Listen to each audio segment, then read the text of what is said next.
Ani? Byakimyasi temubingamba. Omunaleeta Diana from Minister of State walinga asobola n'okulagira kino kikole kino wanatasooka kuyita mu minisita munne kijja kutuyamba nnyo.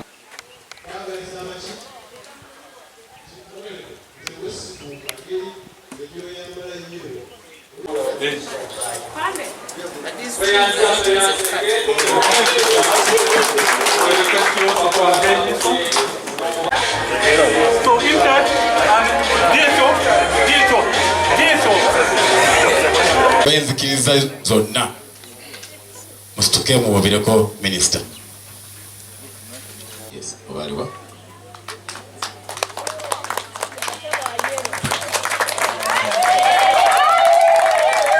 Basibuli banyabo gasina gulawo mukolo guno gutongole okubalaba ate mwebale nnyo mwebalire ddala okuwuliriza enteekateeka eno ennungi.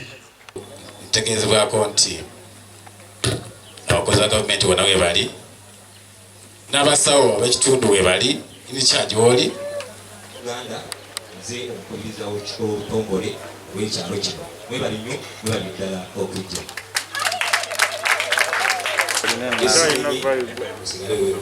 Kawo waffe okuva ku disitulikiti awamu n'ettiimu yonna n'abatuuze obwonsi nabo banetusasibwa enkola mu kifo kino.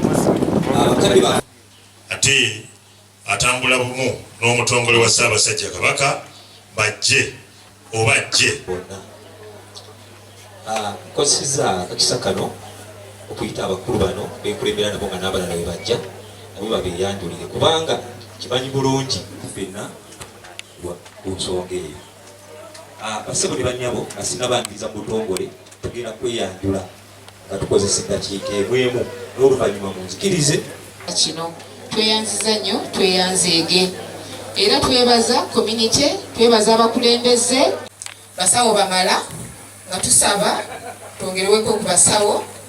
Ekirala tetulina enserereta nga bajogedde ate ekirala ekitusomooza wano nti waliwo gye tuyita poor health seeking behavior eri mu bantu.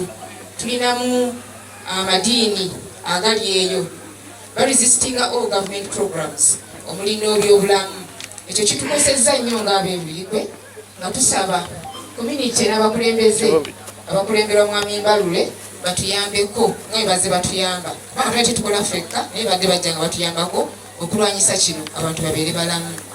Tulina ekisomoozo ekirala nti nga Mwami Mbalule yadayogera ku policy egamba nti buli parish yandibadde ne center 2 naye tulinayo parish emu ey'Endolwa erina abantu bangi naye terina center 2.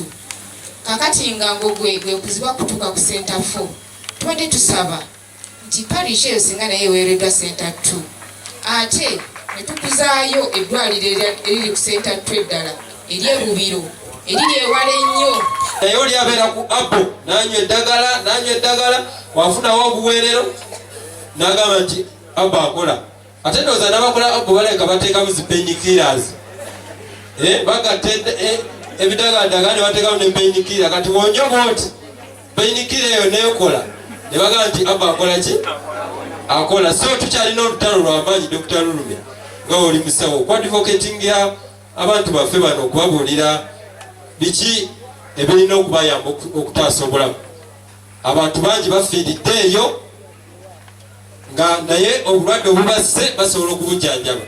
Nolaba omuntu nga abadde alina alusa ekyenda kyakutuga naye ali waka ali kunywa ddagala bagenda omuleeta mu ddwaliro nga tebakyalina bakola ki webatandikira omululuuza guyunga gutya ekyenda munda. Kyetagana ebino byonna tubyefumiikirizeeko. So nga disitulikiti tukoze butaweera okulaba nga facility netambula bulungi nga lino ebyaffe gegaba gafuna ssente gamalirizibwe. Era wano ya attention ya minisita gye neetaaga ffe nga budget committee twagamba nti gano amalwaliro agafunye infrastructure ng'eno bwe tunaagalekawo osanga ekizimbe ng'ekyo nga tekikola naye nga bwekiri nga buwundo oba butaayi n'ennumba bwezityo.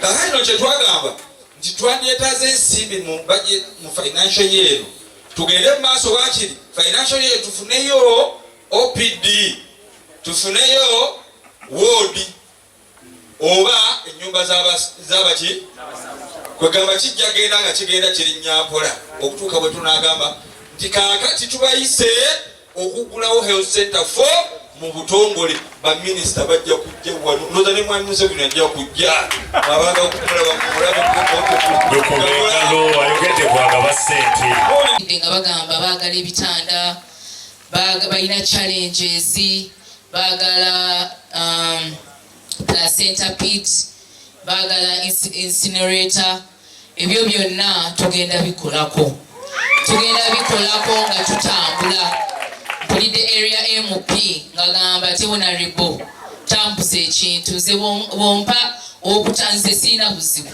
ekintu nja kukola kukitambuza ate ndiliveringe wano olw'ensonga nti nze bwe muntuma nze ntambulirawo ate nenkolerawo.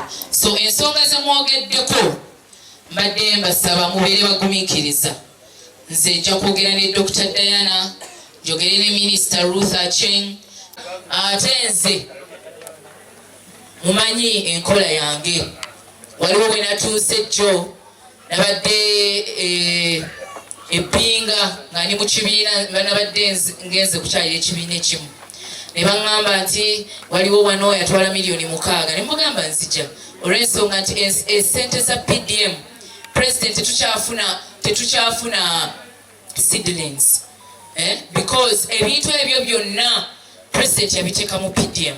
Ne bagamba nti buli muluka gulina okubeera n'essomero lya gavumenti, buli muluka gulina okubeera ne health center, buli muluka walina okubeerawo abantu abafuna ku sente ezo. So ndi mu kujja waliwo byempulira eyo ate ku luno president yagambye nti buli muntu yena we bakwatako ate tewali ate mu isoko yingira akaduukulu no ogenda mu kooti n'ogenda ekitalya. So ndabula ba chairperson ba SACCO nendabula ba parish chief. Saagala tubeere n'obuzibu, saagala mu nkyawe olw'ensonga nze ndi ku mulimu gwa gavumenti.